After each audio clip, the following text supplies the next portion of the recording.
you stroll down this South Florida beach, you may be struck by the manicured palms or the gentle waves, sailboats on the horizon,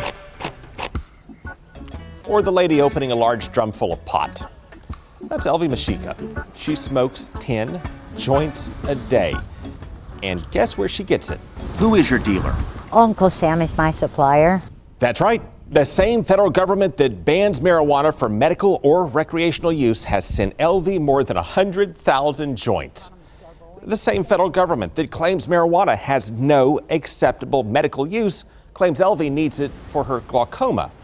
The same federal government that arrests people for possessing pot sends Elvie and others lifetime supplies at taxpayers' expense. What more can you say? The epitome of hypocrisy and stupidity. And she's not alone. Just down the road, we met Irvin Rosenfeld in Fort Lauderdale. Again, the same federal government that bans pot and claims it has no acceptable medical use has sent him marijuana for his bone tumor condition since 1982. That's going all the way back to Ronald Reagan here and his campaign against pot while his administration gave out free pot. Marijuana, pot, grass, whatever you want to call it, is probably the most dangerous drug in the United States. Oh, what? This? That you send me 10 a day? Elvie, Irvin, and others enrolled in a little-known program called the Compassionate Investigational New Drug Program to get marijuana for medical conditions for life and for free, courtesy of the United States government and its taxpayers. President George H.W. Bush cut off enrollment to anyone else starting in 1992 as the feds continued to fight a war against marijuana while at the same time growing it on this heavily secured farm in Mississippi. Says use marijuana cigarettes 10 times daily. Yeah, while states like Florida allow marijuana for medical use and other states allow it for recreational use, the feds don't allow it for either. Except, of course, the list of people it grows it for at taxpayer expense. In short, state laws still contradict federal policy that contradicts federal policy, which, never mind that, means the feds could eventually shut down and arrest the businesses, the business owners, and people using marijuana in states that allow it if something doesn't change. What would happen to the person who shipped this if it wasn't the federal government? Let me put it this way, I won't even ship it to myself, and it's mine. To that end, the U.S. House Judiciary Committee just approved a bill to decriminalize marijuana. It would allow the states to set their own rules, which, of course, they're already doing. And that would end decades of confusion and maddening contradictions in our government. But we don't know if the full Congress and president yet will go along with this because we don't know if they even know what's going on. And that may be one of the biggest problems with the government on drugs.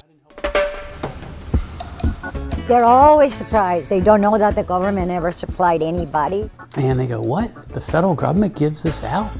We had no idea. How long have you been on it? You smoke how many? Deborah Washington Schultz's office. What? The federal government gives this out to patients? We had no idea.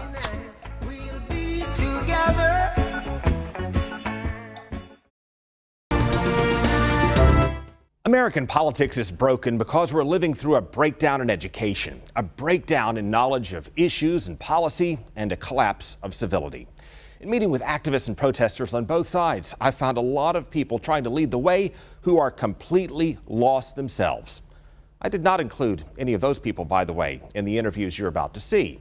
Instead, I selected people who appeared to have a higher level of knowledge about the system and the problem at hand. So like I said, I'm the director of communication. I work in communications. So obviously I love the media. I love the news. Well, when I meet anyone who tells me how much they love the news, I often ask where they like to get their news and often get the same response. I don't really watch the news. I get all my updates through Twitter. Wait a minute. Might that be part of the problem? I don't know. I think that Twitter, we get the crunch of it, and news is just kind of long and drawn out, and we just want the updates as quick as we can. You don't want the long, drawn-out, boring stuff. You just want the emotional stuff. Yeah. And so you hear people on both sides calling one another foul, charged words that keep popping up on their feeds. What were you saying to the lady who just came by? That she's a fascist because she wants... The lady who came by is a fascist? Yes. How do you know she's a fascist? Because she's trying to silence us, and when people are trying to I did not silence- see her trying to silence you. There was just a bunch of yelling back and forth. There wasn't a lot of silence. There was no silence. Yeah, the term fascist is now slung around so much and appears so frequently on social media feeds, a lot of people take it to more generally mean someone who is rude and tells you to shut up. Well, when you're insulting people and yelling the things she's yelling, that's fascism. Which is how people on both sides can so quickly call other people who tell them to shut up fascist. Now, did you insult her by calling her a fascist? No, I was calling her what she was, a fascist. Until you take the time to explain what the word means. Oh, okay. Then I guess I don't know what fascism is. And then at that point, people tend to say, well, maybe both sides should tone it down. Do you ever feel that there's just too much shouting in the streets, people just Yes. egging each other on? Yes. People are just engaging in it too much? Yes, And they which I shouldn't just do that. did. Which brings us to another charge word people on both sides throw around a lot. What do you think of the debate in terms of how it played out? It was very racist. Racist? What was racist? You don't think it's a little overheated to call them racist? No. If you look at the definition of racism. Well, a racist holds the twisted belief that some people are superior or inferior to others based on their race and that people should be hated or treated or mistreated accordingly.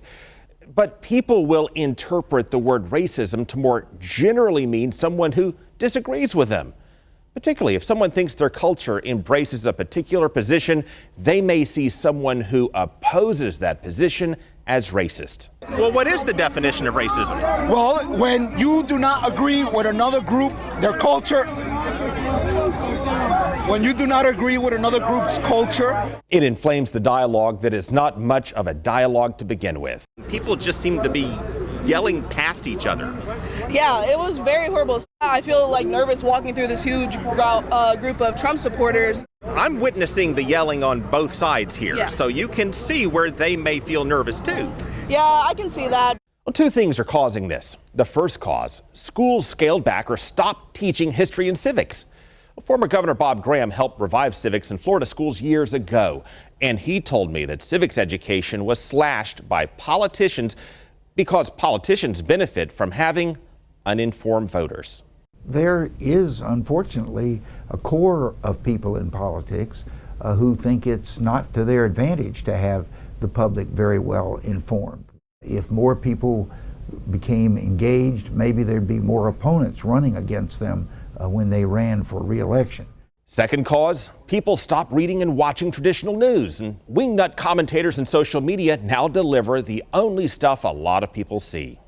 Nowadays, a lot of people like to see aggression from both sides because it gets them going. I think people are just going to argue to try to get the Trump people going, and then the Trump people are just going to try to get the Dems going. Why do you just want to get them going? What is that? What purpose does that serve? I don't know. I think they just want to get a reaction out of them so they have something that will go live or go viral. That's kind of the era it is today. Pew Research studies now show around 2/3 of Americans get their news through social media. But the algorithms only expose them to stuff that reinforces their pre-existing beliefs. And a majority who get their news on social media expect it to be inaccurate anyway. And knowing that, they still go there to get their information. I don't listen to Trump because I don't believe anything that he said. I just feel But like... wait a minute, but how would you not believe him if you don't listen to him? No, I mean through Twitter. It forms two sides, both locked in no matter what, until you pull individuals from the group, inject nuance, and press them to think.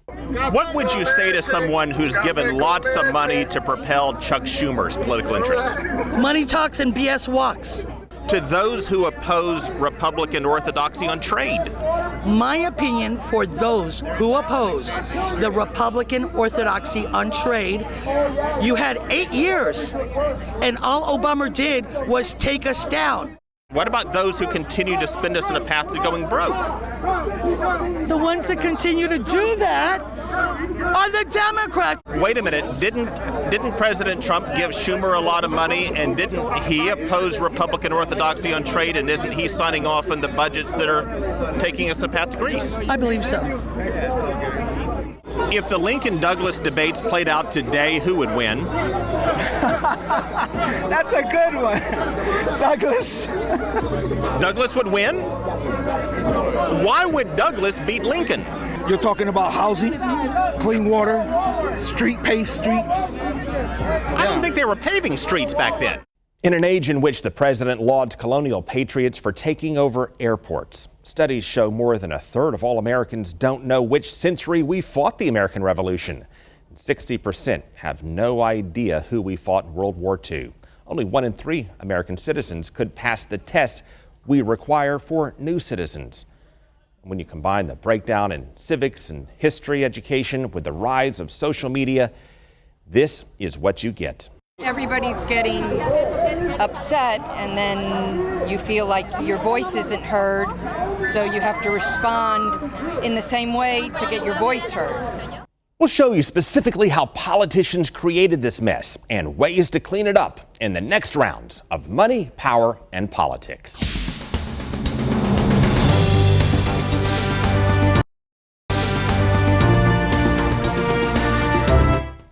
Well, this man, William Forrester from Bradenton, is serving time he does not deserve because the same judge who sentenced him said he does not deserve it. If they look up my charge, it says trafficking heroin. When did you traffic heroin? Never. He had lung cancer, and doctors had to cut out his lung. Recovering in severe pain, William took more pain pills 1 month than his doctor prescribed, so he forged a prescription to carry him through until the next month. You had forged the prescription in July. In July, yes, sir. When did you get a legal prescription for that same medication? It would have been August the next month. About 3 months later, they come and arrested me. After she had continued to fill the prescriptions after that. Well, he committed a crime here for sure, but under Florida laws, he was sentenced to 15 years for trafficking narcotics, even though he never sold a single pill. I took the pills.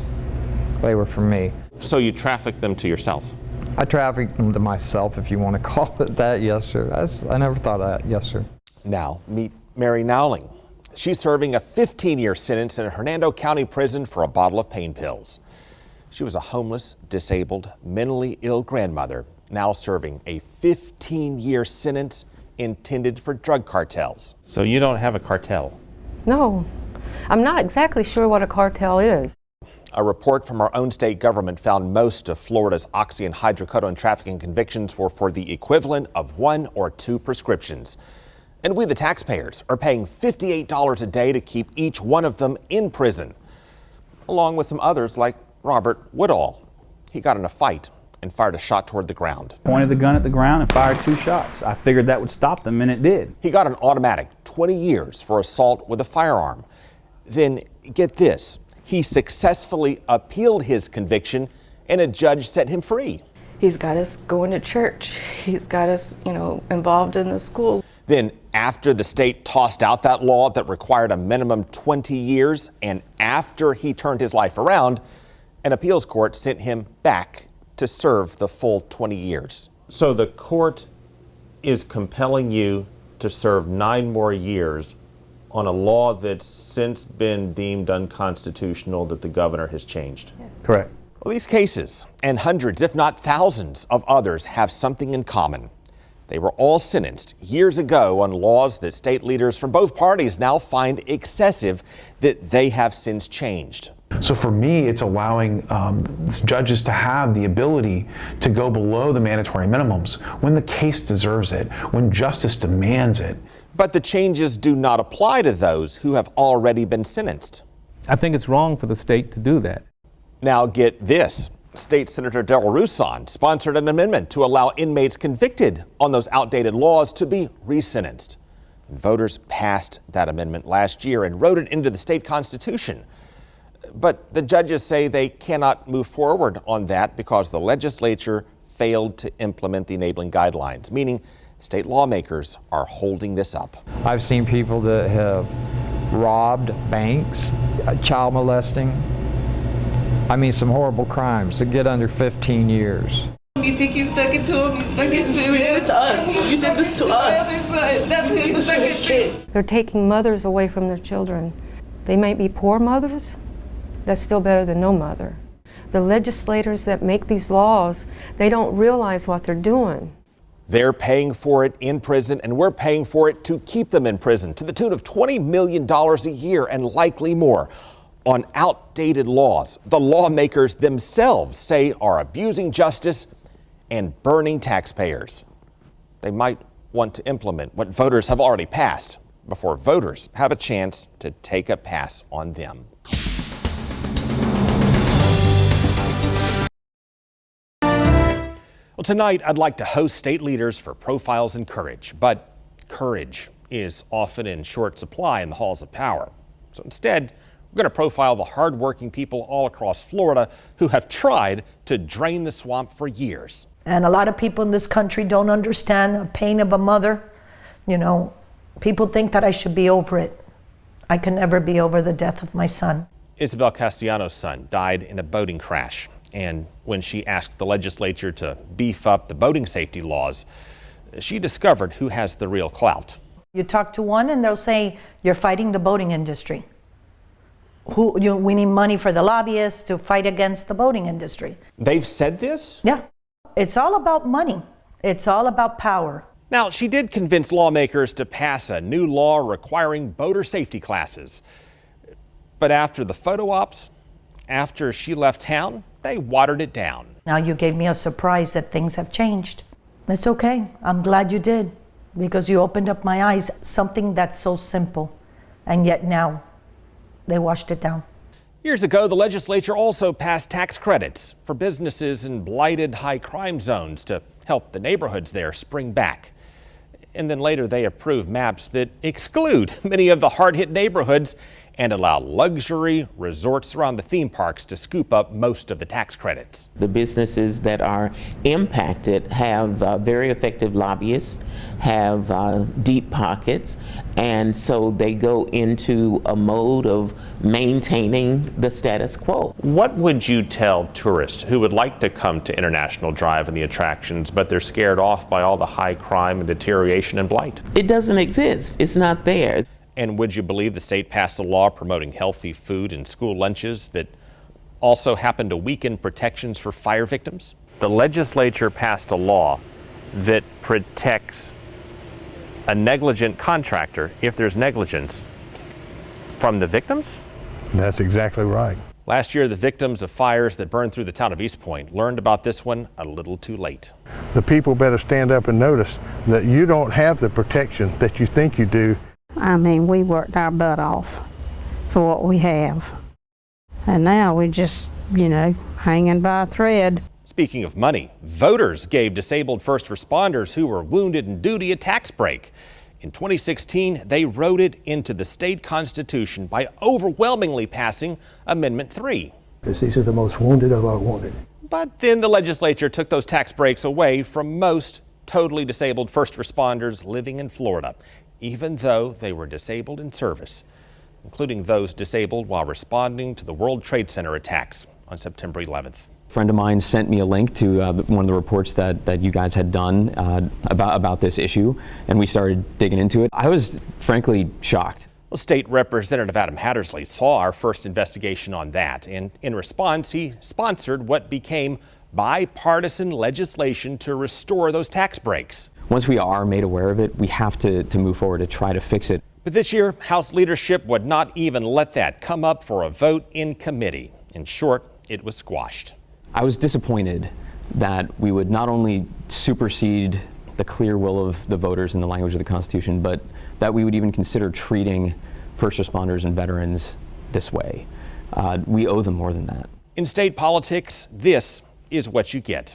And in the coming round, we'll moderate a series of discussions and track the action and inaction in state government to big money as we continue to shine the light on money, power, and politics.